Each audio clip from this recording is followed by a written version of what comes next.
Assalamualaikum warahmatullahi wabarakatuh. Perkenalkan, saya Aniska Pertiwi NIM 122180051. Di sini saya akan mempresentasikan mengenai tugas UTS mata kuliah Perencanaan Lingkungan Kerja dengan judul Thermal dan Noise, studi kasus di UMKM Konveksi Sears Business dengan dosen pengampu Ibu Intan Berlianti. Berikut materi yang akan saya sampaikan. Yang pertama yaitu lingkungan kerja yang merupakan kehidupan fisik, sosial, dan psikologi dalam perusahaan yang mempengaruhi kinerja dan produktivitas karyawan. Lingkungan kerja juga merupakan segala hal yang ada di sekitar karyawan yang mempengaruhi mereka dalam bekerja dan menjalankan tugas-tugasnya. Sehingga dalam lingkungan kerja meliputi keseluruhan alat dan perkakas yang dihadapi oleh karyawan, termasuk lingkungan, metode kerja, dan pengaturan kerja sebagai seorang individu dan kelompok. Pada lingkungan kerja terbagi menjadi dua, yaitu lingkungan kerja fisik dan lingkungan kerja non-fisik. Untuk lingkungan kerja fisik, merupakan segala keadaan yang berbentuk secara fisik yang berada di sekitar tempat kerja. Terdapat secara langsung dan secara tidak langsung. Untuk yang secara langsung meliputi meja, kursi, mesin fotokopi, dan lain-lain. Untuk secara yang tidak langsung meliputi temperatur, kelembapan, sirkulasi udara, pencahayaan, kebisingan, bau tak sedap, dan warna. Selanjutnya, untuk lingkungan kerja non-fisik merupakan keseluruhan hubungan yang termasuk dalam urusan kerja, seperti hubungan karyawan dengan pimpinan, maupun hubungan karyawan dengan karyawan yang lain. Untuk lingkungan kerja fisik dan lingkungan kerja non-fisik ini sangat berpengaruh pada kinerja karyawan dan produktivitasnya. Karena karyawan berada di lingkungan yang sangat mendukung ide kreativitasnya, maka ia akan bekerja lebih efektif dan menghasilkan pekerjaan yang maksimal. Pada UMKM Konveksi Sears Business ini merupakan usaha mikro yang dimiliki oleh Ahmad Baihaqi yang beralamatkan di Demangan, Maguharjo, Depok, Sleman, Yogyakarta. Usaha ini menghasilkan pakaian jadi berupa kaos, jaket, pursa, tote bag, sweater, crew-neck, masker kain, dan kemeja. Selanjutnya terdapat 5 pekerja dengan bidang kerja masing-masing, yaitu ada operator jahit, operator potong, operator sablon, dan desainer. Aktivitas pekerja dimulai pada pukul 9 pagi hingga pukul 4 sore. Kemudian untuk kondisi UMKM Konveksi Sears Business ini dapat dilihat kondisi pada tempat produksi, di mana kondisi pada tempat produksi ini sebagian terbuat dari material galvalum untuk bagian dinding dan bagian atapnya. Kemudian bangunan ini termasuk tidak luas dan tidak ada fasilitas pendingin ruangan seperti kipas angin. Kemudian terdapat foto dari pekerja-pekerja yang ada di UMKM ini. Selanjutnya terdapat foto dari saya dan dengan pemilik UMKM ini.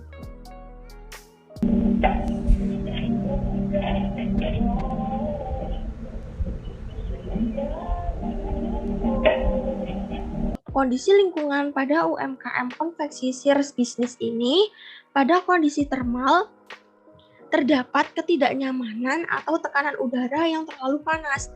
Hal ini disebabkan karena sebagian atap dan dinding dari rumah produksi terbuat dari galvalum yang merupakan material konduktor panas.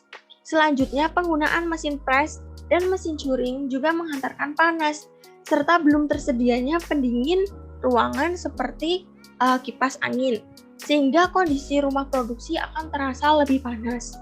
Selanjutnya, pada kondisi noise atau kebisingan, biasanya ini dikarenakan pada alat dan mesin yang digunakan, seperti mesin potong. Selanjutnya, material bangunan pada rumah produksi yang sebagian terbuat dari galvalum juga dapat menyebabkan kebisingan.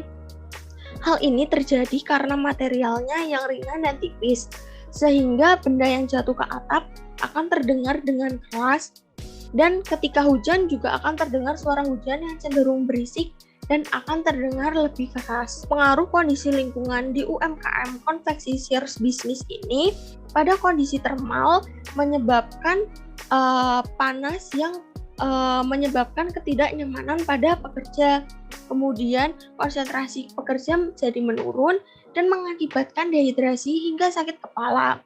Selain itu, produktivitas pekerja juga akan menurun karena mengeluarkan keringat yang terlalu banyak sehingga pekerjaan tidak berjalan dengan cepat. Kemudian, pada kondisi noise, konsentrasi pekerja terganggu karena kebisingan dan bahkan tidak stabil dan akan menurun. Selanjutnya, kebisingan itu juga dapat memicu kelelahan pada pekerja dan menyebabkan gangguan psikologis dan fisiologis. Gangguan psikologis ini seperti gangguan tidur dan gangguan fisiologis ini seperti gangguan pendengaran. Kemudian metode yang diusulkan untuk kondisi termal yaitu dengan metode NASA TLX yang dapat digunakan karena menekankan unsur subjektivitas dalam pengukurannya dan menghasilkan output yang berupa penilaian bobot ranking dari hasil kuesioner pada survei yang dilakukan di shears bisnis. Sehingga dengan metode ini dapat dilakukan pencapaian perbaikan mengenai kenyamanan termal di shears bisnis. Selanjutnya untuk metode pada noise menggunakan sound level meter. Ini digunakan untuk mengetahui tingkat kebisingan dari shears bisnis. Sehingga kita juga dapat mengetahui seberapa besar pengaruh yang ditimbulkan terhadap lingkungan sekitar. Analisis yang didapatkan yaitu mengenai hasil dari pengaplikasian metode yang telah diusulkan. Sehingga pekerja dapat merasakan kenyamanan, dapat lebih produktif dalam bekerja tanpa merasakan panas yang berlebih, khususnya pada tempat produksi, serta berada pada suhu ruangan yang stabil kurang lebih 24 derajat Celcius. Selain itu, pekerja dapat merasakan kenyamanan dengan tingkat kebisingan yang rendah, mencapai kurang dari 85 dB. Untuk kesimpulan, pada kondisi lingkungan di UMKM konveksi shears bisnis ini, perlu adanya perbaikan dari segi thermal dan noise. Hal ini disebabkan oleh penggunaan material galvalum pada sebagian bangunan di tempat produksi, penggunaan mesin press dan mesin curing yang menghantarkan panas, serta penggunaan mesin potong yang mengeluarkan suara yang cukup keras, sehingga tekanan panas dan kebisingan cukup mempengaruhi kualitas kinerja para pekerja. Saran yang diberikan untuk UMKM konveksi shears bisnis, yang pertama yaitu mengganti material bangunan dengan semen dan genting untuk bagian atap agar dapat mengurangi panas. Selanjutnya, menggunakan pelindung diri seperti sarung tangan ketika menggunakan mesin yang dapat menghantarkan panas. Selanjutnya, merawat dan melakukan pengecekan secara rutin pada mesin, lalu memperluas area sirkulasi udara dan memberikan fasilitas pendingin ruangan seperti kipas angin. Selanjutnya, dapat memindahkan mesin yang menimbulkan kebisingan ke tempat yang lebih jauh dari pekerja. Terima kasih. Cukup sekian materi yang dapat saya sampaikan. Kurang lebihnya saya mohon maaf. Semoga dapat bermanfaat bagi kita semua. Wassalamualaikum warahmatullahi wabarakatuh.